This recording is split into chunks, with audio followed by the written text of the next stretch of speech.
Vendredi 22 novembre, voici les titres du journal. Une cérémonie de lancement officiel de la construction des forages à motricité humaine au profit du regroupement des cabarets dans les 4 arrondissements de la commune de Doba ce 21 novembre 2024, organisée par l'ONG Solidarité Régionale Tchad. Notre correspondant à Doba vous en dira plus.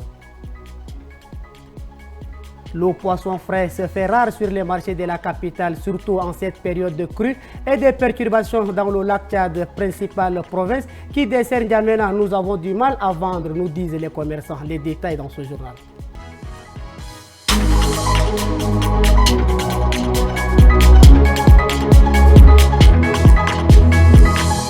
Bonjour et bienvenue aux 13h45 de Tchad Info. Des produits périmés et prohibés d'une valeur estimée à plus d'1 milliard de francs CFA saisis par les agents de la Direction générale des douanes et droits indirects ont été brûlés ce 21 novembre dans les locaux du secteur mobile de surveillance des douanes du Chari Logon et Hager Lamis, situé à Toukra dans le 9e arrondissement. Cette incinération réalisée en présence du directeur général des douanes et du droit indirect et le secrétaire général adjoint du ministère des Finances s'inscrit dans le cadre de la lutte contre la fraude. Rimteda Alfred, Aliou Badaratiam, Rassam Mordim, Leila.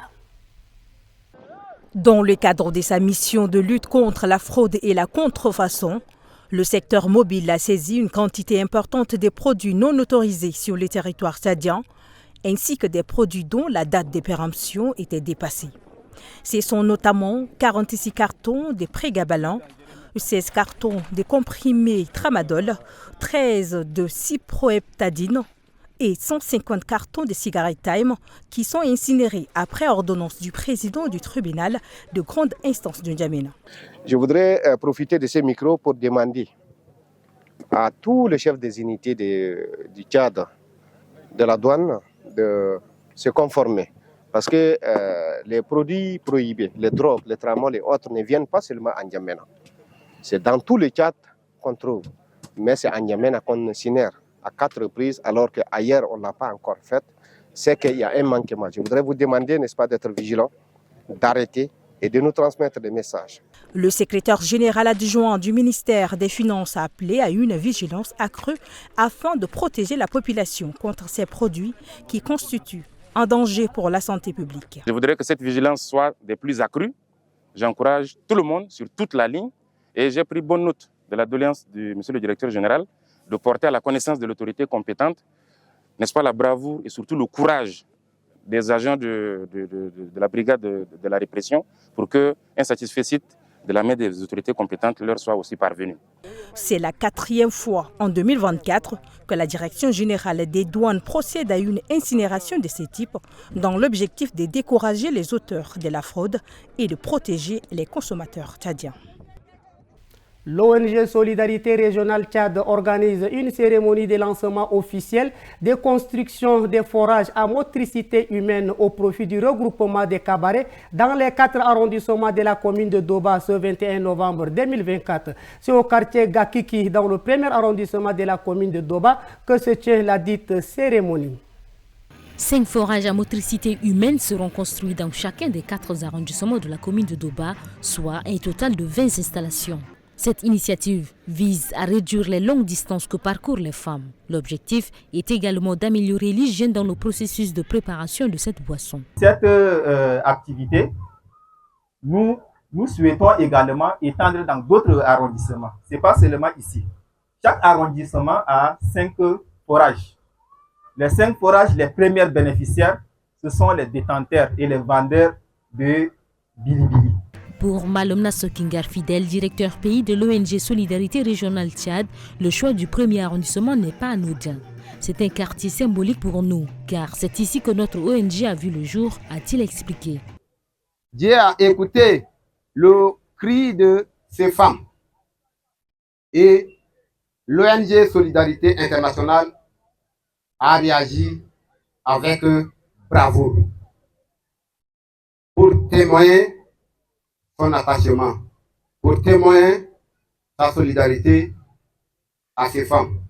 Le maire intérimaire de Doba, Adrien Garmian, a exhorté les chefs de quartier et d'arrondissement à assurer une gestion rigoureuse de ces infrastructures. Un groupe de comédiens locaux a illustré avec humour et créativité l'importance de cette gestion sous les applaudissements du public. Le poisson frais se fait rare sur les marchés de la capitale. La ménagère en sait quelque chose, surtout en cette période de crue et de perturbations dans le lac Tchad, principale province qui dessert N'Djamena. Nous avons du mal à vendre, nous disent les commerçants.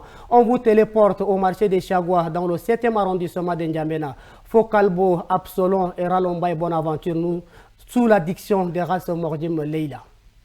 Ils ne se vendent plus comme avant. Les poissons, et en particulier des espèces, les carpes et les tilapias. Les 3 talents, auparavant on vendait ça à 5 000 et maintenant c'est augmenté à 10 000 et ça c'est à 5 000.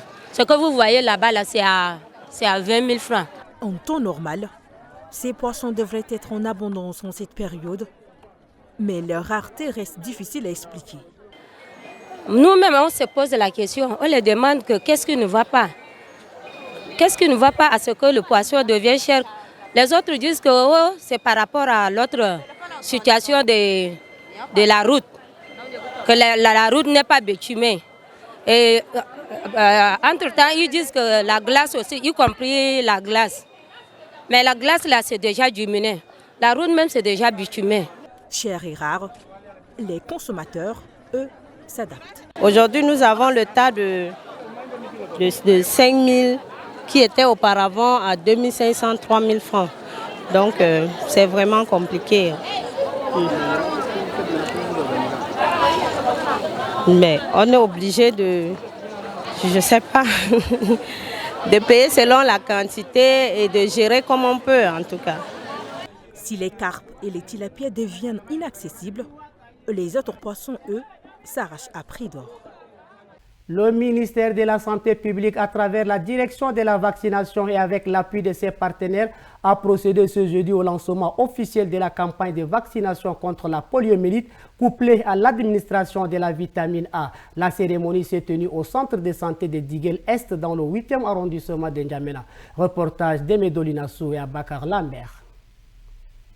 C'est à travers le slogan « Faisons vacciner tous nos enfants » des 0 à 59 mois que le ministère de la Santé, via la direction de la vaccination, a donné le coup d'envoi de cette campagne de riposte contre la poliomyélite. Pour la représentante de l'Organisation mondiale de la santé au Tchad, des efforts restent à fournir pour éradiquer définitivement le virus. La cérémonie de ce jour marque la volonté et l'engagement des partenaires de l'Initiative mondiale d'éradication de la polio en appui au gouvernement du Tchad pour bouter la poliomyélite hors de notre pays, le Tchad. Un fléau qui a causé de nombreuses infirmités, de nombreux décès et laissé des stigmates remarquables et inoubliables dans nos populations. Cette campagne est jugée cruciale par les autorités tchadiennes.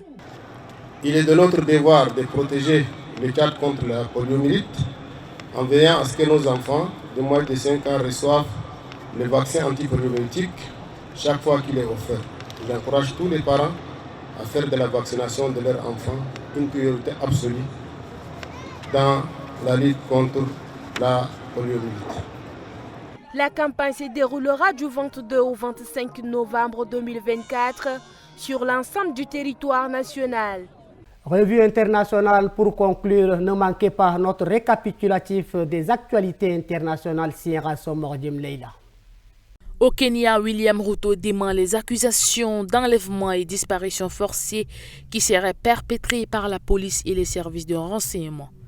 Le président s'est exprimé jeudi devant le Parlement à l'occasion de son discours sur l'état de la nation. Le président Kenya a profité de son discours sur l'état de la nation devant le Parlement du Kenya pour répondre aux critiques d'une partie de la société civile kenyane et de l'opposition qui dénonce des enlèvements et des disparitions forcées depuis les manifestations anti-gouvernementales de juin. L'Afrique du Sud fait face à une multiplication des cas d'intoxication alimentaire avec, selon les autorités, au moins 22 récents décès dont de nombreux enfants et près de 900 incidents détectés depuis septembre. Le pays compte encore une victime supplémentaire depuis mercredi avec la mort d'un enfant de 5 ans à Soweto. Le gouvernement a classé cette crise dans la catégorie de catastrophe nationale afin de pouvoir déployer davantage d'efforts moyens pour la combattre. Le général Abdoulaye Maïga est le nouveau premier ministre de transition du Mali. Le décret présidentiel le nommant a été lu ce 21 novembre 2024 sur l'ERTM, la télévision d'État. La veille, les Maliens avaient appris de la même manière la révocation de Choguel Maïga de tout son gouvernement. Révocation à laquelle il a réagi de manière offensive dans la nuit sur les réseaux sociaux. Après quelques jours de flottement, le rythme s'accélère. La nomination du général Abdoulaye Maïga était attendue. Le général Abdoulaye Maïga connaît déjà la poste puisqu'il avait assuré l'intérim à la primature lorsque Choguel Maïga avait eu des problèmes de santé.